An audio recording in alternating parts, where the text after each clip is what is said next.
à tous. Après avoir abordé dans une vidéo précédente le procédé de sphérification par l'utilisation d'alginate de sodium, nous allons maintenant nous intéresser à la gélification grâce aux agar-agar. Ce procédé permet de gélifier des liquides à l'aide d'un gélifiant naturel, l'agar-agar, obtenu à partir d'algues rouges.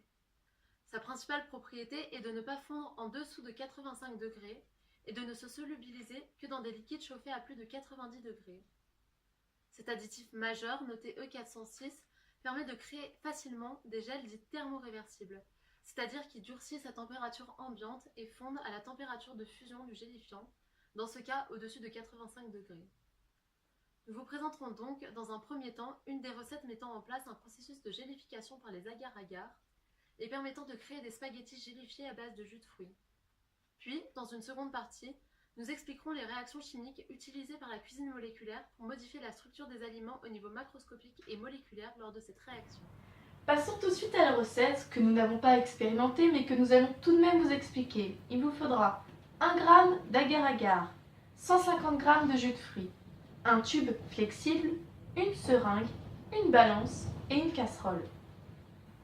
Dans un récipient, commencez par disperser 1 g d'agar-agar dans 150 g de jus de fruits de votre choix. Portez à ébullition pendant une petite minute, car l'agar-agar ne se dissout qu'au-dessus d'une température de 90 degrés Celsius. Laissez refroidir. Ensuite, fixez le tube à la seringue et aspirez le liquide dans le tube. Puis, le placez dans un bac à glaçons pour que la gelée prenne. Enfin, faites sortir le spaghetti du tube en poussant avec la seringue remplie d'air. Et c'est prêt! Expliquons maintenant la gélification par agar-agar d'un point de vue physico-chimique. L'agar-agar est une macromolécule, c'est-à-dire une très grande molécule. Elle est repliée sur elle-même telle une pelote de laine qui se déplie une fois incorporée dans le liquide.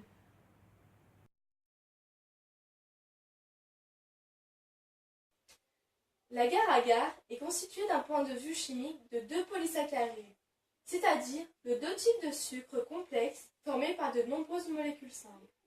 Dans le cas de l'agar-agar, il s'agit de l'agarose et de l'agaropectine qui ont la même structure de base avec néanmoins quelques différences. L'agarose est pauvre en radicaux hydrophiles OSO3- et riche en radicaux hydrophobes CH2-O, tandis que l'agaropectine est riche en radicaux hydrophiles OSO3- et pauvre en radicaux hydrophobes CH2-O.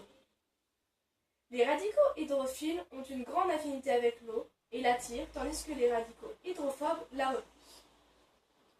La propriété gélifiante de l'agar-agar est donc due à la présence du radical hydrophobe CH2-O. En effet, pour isoler les radicaux hydrophobes du liquide dans lequel sont plongées les molécules d'agar-agar, celles-ci vont se placer de façon parallèle. Un phénomène va alors se produire puisque les radicaux hydrophobes présents sur l'intérieur des molécules vont chercher à expulser l'eau n'ayant pas d'affinité avec cette dernière.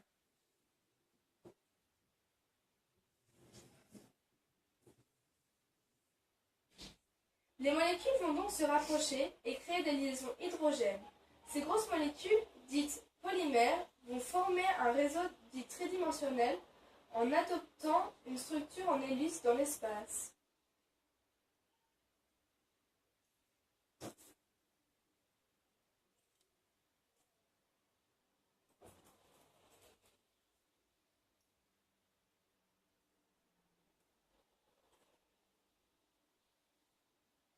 On obtient donc un réseau de molécules liées entre elles qui donne d'un point de vue macroscopique la formation d'un gel.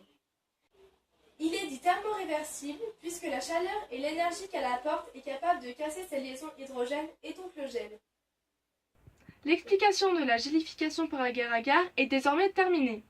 Nous vous invitons donc à regarder notre prochaine vidéo sur les effets des additifs sur notre organisme. À bientôt!